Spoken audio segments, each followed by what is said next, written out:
1. Schwartz didn't notice the kid during the game.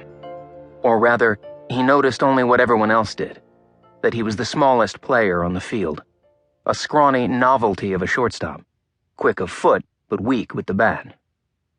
Only after the game ended, when the kid returned to the sun-scorched diamond to take extra grounders, did Schwartz see the grace that shaped Henry's every move. This was the second Sunday in August, just before Schwartz's sophomore year at Westish College, that little school in the crook of the baseball glove that is Wisconsin. He'd spent the summer in Chicago, his hometown, and his Legion team had just beaten a bunch of farm boys from South Dakota in the semifinals of a no-name tournament. The few dozen people in the stands clapped mildly as the last out was made. Schwartz, who'd been weak with heat cramps all day, tossed his catcher's mask aside and hazarded a few unsteady steps toward the dugout. Dizzy, he gave up and sank down to the dirt, let his huge, aching back relax against the chain-link fence. It was technically evening, but the sun still beat down wickedly. He'd caught 5 games since Friday night, roasting like a beetle in his black catcher's gear. His teammates slung their gloves into the dugout and headed for the concession stand. The championship game would begin in half an hour. Schwartz hated being the weak one, the one on the verge of passing out, but it couldn't be helped. He'd been pushing himself hard all summer, lifting weights every morning, 10-hour shifts at the foundry, baseball every night. And then this hellish weather. He should have skipped the tournament. Varsity football practice at Westish, an infinitely more important endeavor, started tomorrow at dawn, suicide sprints in shorts and pads. He should be napping right now, preserving his knees.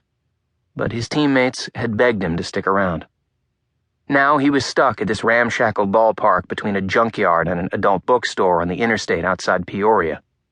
If he were smart, he'd skip the championship game, drive the 5 hours north to campus, check himself into student health for an IV and a little sleep. The thought of Westish soothed him. He closed his eyes and tried to summon his strength.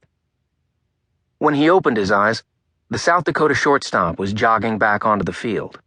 As the kid crossed the pitcher's mound, he peeled off his uniform jersey and tossed it aside. He wore a sleeveless white undershirt, had an impossibly concave chest, and a fierce farmer's burn. His arms were as big around as Schwartz's thumbs. He'd swapped his green Legion cap for a faded red St. Louis Cardinals one.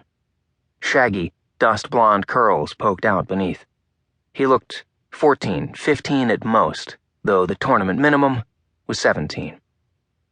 During the game, Schwartz had figured the kid was too small to hit high heat, so he'd called for one fastball after another, up and in. Before the last, he told the kid what was coming and added, "Since you can't hit it anyway." The kid swung and missed, gritted his teeth, turned to make the long walk back to the dugout. Just then Schwartz said, ever so softly, so that it would seem to come from inside the kid's own skull, "Pussy." The kid paused, his scrawny shoulders tensed like a cat's, but he didn't turn around. Nobody ever did.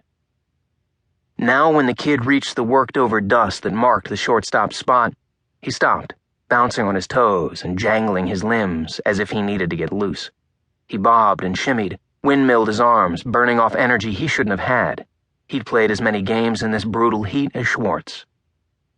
Moments later, the South Dakota coach strolled onto the field with a bat in one hand and a 5-gallon paint bucket in the other. He set the bucket beside home plate and idly chopped at the air with the bat. Another of the South Dakota players trudged out to first base, carrying an identical bucket and yawning sullenly. The coach reached into his bucket, plucked out a ball, and showed it to the shortstop, who nodded and dropped into a shallow crouch, his hands poised just above the dirt. The kid glided in front of the first grounder, accepted the ball into his glove with a lazy grace, pivoted, and threw to first.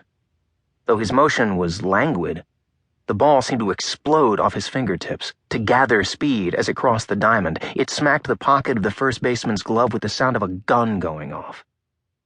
The coach hit another, a bit harder. Same easy grace, same gunshot.